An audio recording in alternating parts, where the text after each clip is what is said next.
Hey everyone, welcome back to my channel. I'm Liam Smith, and today I've got something truly spine-chilling in store for you. We're delving into the darkest corners of the unknown as I share 3 disturbing, true scary stories. But before we begin, make sure you're subscribed to stay updated with the scary and most fascinating stories out there. Let's dive into these scary stories that will keep you up at night. Story number 1. In the heart of Houston, nestled among the towering skyscrapers and bustling city streets, there stood a dilapidated and long-forgotten building. Its shattered windows, crumbling walls, and ominous aura had earned it the title of the Abandoned Asylum. Henry Benjamin, a young and adventurous YouTuber known for his daring explorations of haunted places, couldn't resist the allure of this decaying structure. With his camera in hand and a heart full of excitement, he embarked on his most terrifying adventure yet. As the sun began to set, casting eerie shadows over the city, Henry stood before the imposing entrance of the abandoned asylum. The wind howled through the broken windows, whispering chilling secrets of the past. An unexplainable dread settled over him, but he couldn't turn back now. He had a reputation to uphold and an audience to captivate. The wooden door creaked open as Henry pushed it cautiously, and he stepped into a world frozen in time. The asylum's interior was a maze of desolation. Cracked tiles, rusted wheelchairs, and tattered patient records lay scattered about. It was a chilling reminder of the lives that had been confined to this place. Henry's footsteps echoed through the hallways as he ventured deeper into the asylum, documenting every eerie detail with his camera. The flickering light of his flashlight revealed graffiti-covered walls and the occasional glimpse of a long-forgotten patient's room. The deeper he went, the more oppressive the atmosphere became. It was as if the very air held the lingering despair of the asylum's past inhabitants. As Henry entered a particularly dim corridor, a cold breeze swept through him, making the hairs on his arms stand on end. He couldn't help but feel like he was being watched. Just as he turned to capture the feeling on camera, his flashlight flickered and died. Panic coursed through him, and he fumbled in his backpack for spare batteries. As he struggled to replace them, he heard a soft, distant whisper that sent shivers down his spine. "Come play with me, Henry." The words seemed to emanate from the darkness, and Henry's heart raced as he desperately tried to get his flashlight working again. When the light finally burst to life, there was no one in sight. It must have been a figment of his imagination, he reasoned, but the unease never left him. Henry's exploration led him to a small, forgotten library within the asylum. Among the decayed books and dust-covered shelves, he discovered the grim history of the building. The asylum had been a place of unspeakable horrors, where patients were subjected to cruel treatments and left to rot in squalor. The records detailed the story of a woman named Isabella, who had been wrongly committed to the asylum in the early 20th century. She was deemed insane for her refusal to conform to the societal norms of the time. As Henry delved deeper into Isabella's tragic story, he couldn't shake the feeling that her restless spirit still lingered within these walls. With newfound determination, Henry continued his exploration, seeking to make contact with Isabella's spirit.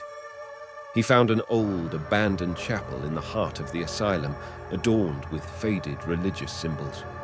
As he entered, a shadowy figure appeared before him.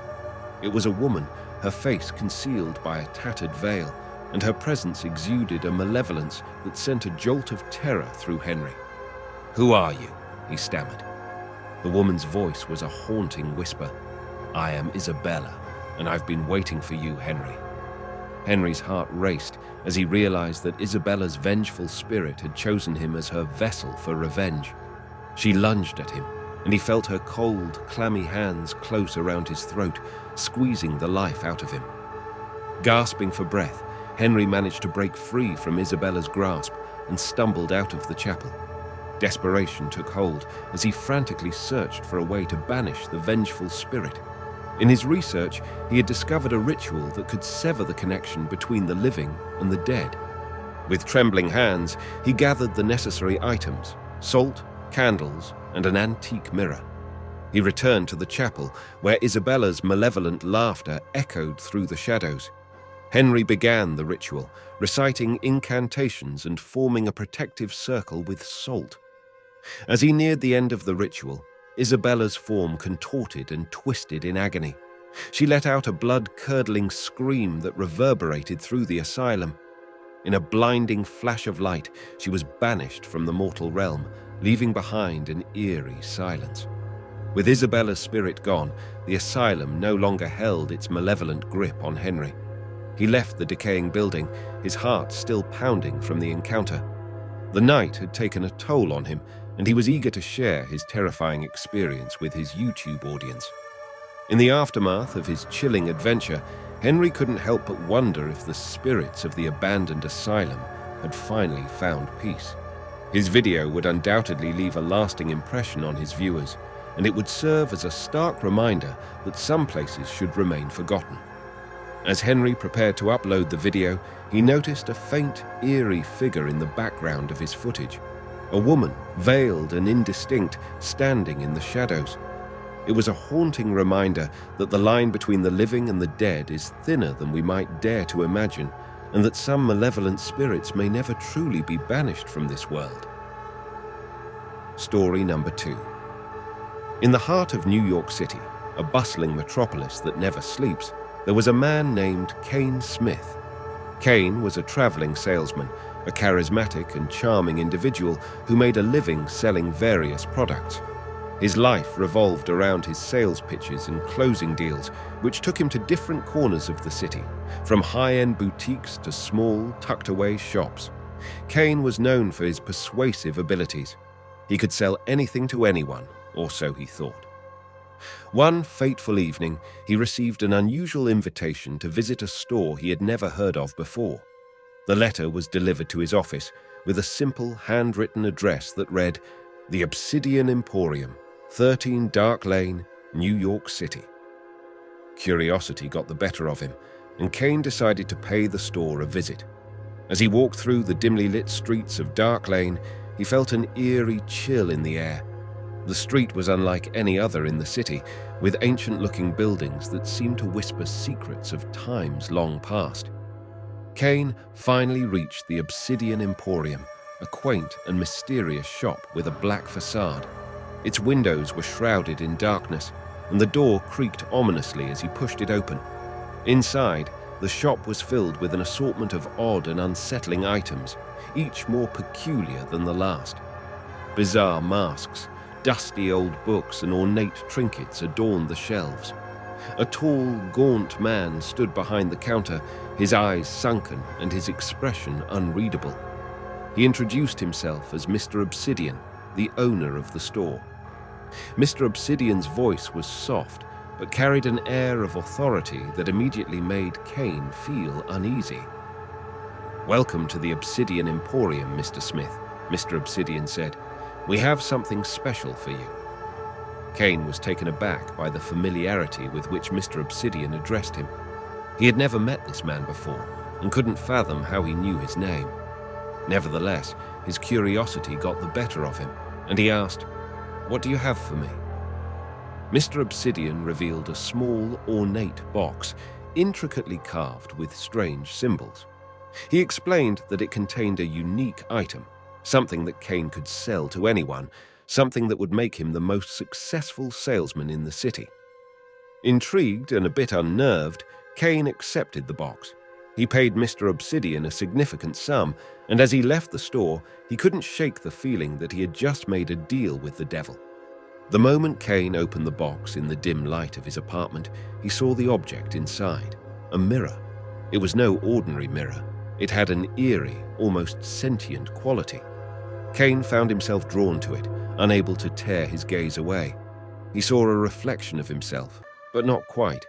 It was as if he was looking at an enhanced version of himself, confident and persuasive, exuding an aura of irresistible charm. Kane decided to test the mirror's power at his next sales meeting. As he gazed into it, he felt an otherworldly confidence surge through him. He delivered his pitch flawlessly, and the client was so enchanted by him that they signed a deal without hesitation. His success continued, and he became the most sought-after salesman in New York City. The mirror seemed to work wonders, making people bend to his will. Kane's charisma was unstoppable, and he reveled in his newfound power. However, he soon noticed a disturbing side effect. Each time he used the mirror, he felt a piece of himself slipping away, as if the mirror was siphoning his soul. As days turned into weeks, Kane became a mere shell of his former self. His once charming smile now seemed forced and sinister. He couldn't escape the mirror's hold over him, and he realized that it demanded a terrible price for his success. Haunted by his reflection in the cursed mirror, Kane Smith desperately tried to break free from its grip. He returned to the Obsidian Emporium, searching for Mr. Obsidian, but the shop had vanished, as if it had never existed. Desperate and terrified, Kane locked the mirror away, vowing never to use it again. He had lost his charm, but he still had his humanity. However, the mirror's influence continued to haunt him, and he could never escape the feeling that it was watching him from the shadows. Kane's story serves as a cautionary tale, a reminder that success at any cost is a path to darkness. The Obsidian Emporium and its cursed mirror remain a mystery, hidden in the shadows of New York City, waiting for the next unsuspecting soul to fall into their trap. And so, in the city that never sleeps, some nightmares never truly end. Story number 3. In the dark corners of California, there existed a city that had long been shrouded in mystery and fear. Benjamin Michael, a daring YouTube content creator with a fascination for the supernatural, had arrived in this city, seeking to uncover the chilling tales that had plagued its history. The city's name had been lost to time, and even the locals referred to it as the Forgotten City, for it had become a forsaken place where nightmares were said to come to life. As Benjamin wandered through the eerie streets, he couldn't help but sense an unsettling energy in the air. His camera in hand, he was determined to capture the chilling stories that had tormented the city's residents for generations. What he didn't know was that he was about to embark on a journey that would forever change the course of his life. As Benjamin explored the city, he learned of an old, dilapidated asylum, a place that had housed the city's darkest secrets. It had been abandoned for decades, and stories of paranormal activity were aplenty. Determined to investigate, Benjamin arrived at the asylum, his camera rolling. The moment he stepped inside, he felt a sudden drop in temperature, and the flickering lights cast eerie shadows on the cracked walls. He couldn't shake the feeling that he was being watched. As he ventured deeper into the building, he heard whispers and faint cries, the voices of the long-forgotten patients who had once suffered within these walls. In his quest to uncover the city's horrors, Benjamin was led to a decrepit mansion known as the Cursed Dollhouse. Legend had it that the mansion's former owner had a disturbing obsession with dolls, and his collection was unlike anything anyone had ever seen. People whispered that the dolls came to life at night, their porcelain eyes following anyone who dared to enter the mansion. The YouTuber entered the mansion, and it was clear that it had once been a place of opulence, but time had left it in ruins. The walls were adorned with hundreds of life-size dolls, each more disturbing than the last. As he filmed, Benjamin noticed the dolls' heads turning slowly to face him, their glassy eyes locking onto his. He couldn't help but wonder if the legends were true. On another chilling night, Benjamin heard of a park called Hollow Park. Locals claimed that a vengeful spirit haunted the park, punishing those who dared to enter. He decided to investigate, bringing his camera to capture any paranormal activity. The park was surrounded by ancient trees, their branches casting ominous silhouettes on the ground. As he ventured further into the park, he heard faint whispers and felt a sudden rush of cold air. Suddenly, a dark figure appeared before him, its eyes filled with rage. Benjamin couldn't escape the feeling that he was being pursued by the malevolent spirit, and he fled from the park in terror. As Benjamin delved deeper into the mysteries of the Forgotten City, he uncovered a forsaken hotel that was notorious for its dark history. Many travelers who had stayed there had gone missing, never to be heard from again. The hotel was known as the Last Resort, and its doors had been closed for decades. With his camera recording, Benjamin entered the eerie hotel, its hallways filled with a heavy silence that seemed to suffocate him. He heard disembodied footsteps and doors creaking open as if inviting him inside. It was clear that something sinister lurked within these walls. As he explored the hotel's desolate rooms, he stumbled upon a message written in blood. "You're not alone." Panic coursed through him as he realized he was trapped in a nightmare. The final chapter of Benjamin's journey took him to a place of pure dread. The city had an old well known as the Cursed Well, where legend had it that anyone who made a wish was forever haunted by their darkest fears. Benjamin, driven by curiosity and an insatiable desire to capture the city's dark secrets, decided to make a wish. As he gazed into the depths of the well, he felt a malevolent presence reaching out to him. Before he could react, he was pulled into the well, and the world around him twisted into a nightmarish realm. He was surrounded by his deepest fears, and there was no way out. Benjamin Michael, the fearless YouTuber, had embarked on a journey to uncover the secrets of the forgotten city. What he discovered was beyond his wildest nightmares, a city steeped in darkness and despair. As he tried to make his way out of the Cursed Well's grasp, he realized that the city had claimed him as one of its own. The chilling stories he had captured were a testament to the horrors that lurked within the forgotten city, and as he disappeared into the abyss, his audience was left to wonder if they too might be drawn into the city's sinister web. The forgotten city remained just that, a place lost in time, where nightmares became reality, and where the brave and the curious could easily meet their doom. These 3 true, scary stories come to the end. I hope you enjoyed them as much as I did sharing them with you. If you want more spine-tingling content like this, don't forget to hit that like button, subscribe, and turn on notifications so you never miss out on the latest scary stories I've uncovered. And remember, the world is filled with mysteries, some of them more scary stories than we can ever imagine. Until next time, stay curious, stay vigilant, and stay haunted. Thanks for watching. See you in the next video.